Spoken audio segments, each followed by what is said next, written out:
तोपें गरजी, मिसाइलों की बौछार हुई, ड्रोन से भीषण हमला हुआ और यूक्रेन दहल गया। पुतिन की क्रोध की आग में डोनेट्स्क समेत यूक्रेन के कई इलाके जल गए। Тёма! Ебать! Что я слышу? Охуеть! रूस ने यूक्रेन पर यह विनाशक हमला तब किया जब यूक्रेन लॉन्ग रेंज मिसाइलों से रूस को टारगेट करने लगा। रूस के सैन्य ठिकानों को निशाना बनाने लगा। ब्रिटेन और सहयोगी देशों से मिले हथियारों से रूस पर हमले करने लगा, मिसाइलें दागने लगा।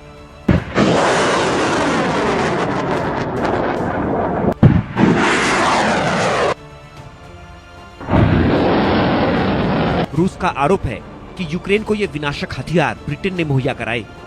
ऐसा इसलिए क्योंकि कुछ ही दिन पहले ब्रिटेन ने यूक्रेन को 450 मिलियन पाउंड सैन्य सहायता देने का ऐलान किया था। इस सहायता पैकेज के तहत यूक्रेन को हथियारों और उपकरणों की मरम्मत और रखरखाव के लिए जरूरी चीजें मिल रही थीं। साथ ही इसमें radar system, anti tank mines और लाखों की संख्या में ड्रोन भी शामिल हैं। इसके साथ ही यूक्रेन को ब्रिटेन रूस पर हमले के लिए लॉन्ग रेंज मिसाइलें भी दे रहा है, जिससे पुतिन का पारा चढ़ गया। रूस पर लॉन्ग रेंज मिसाइलें गिरने पर पुतिन का गुस्सा भड़क गया। मिसाइल अटैक पर भड़के पुतिन ने कहा, लॉन्ग रेंज हथियार से हमला यूक्रेन का अटैक नहीं, ये हमला यूक्रेन को हथियार देने वाले देश का माना जाएगा। रूस पर हमला संयुक्त हमला माना जाएगा। हम जानते हैं कि यूक्रेन को ये मिसाइलें ब्रिटेन दे रहा है।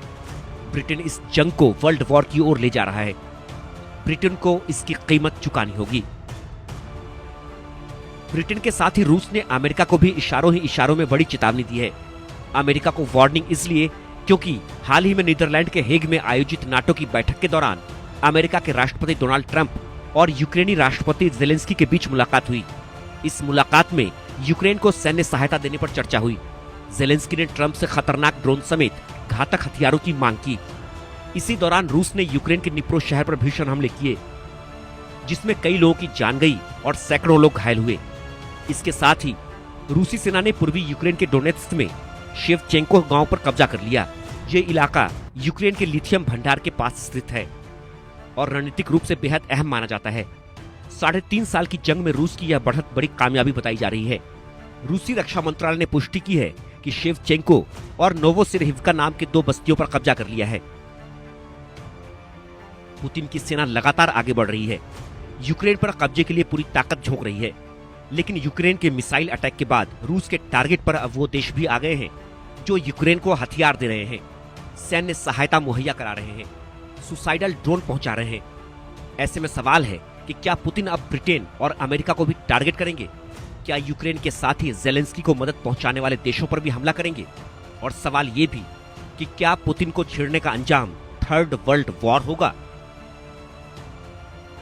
Bureau report, India news.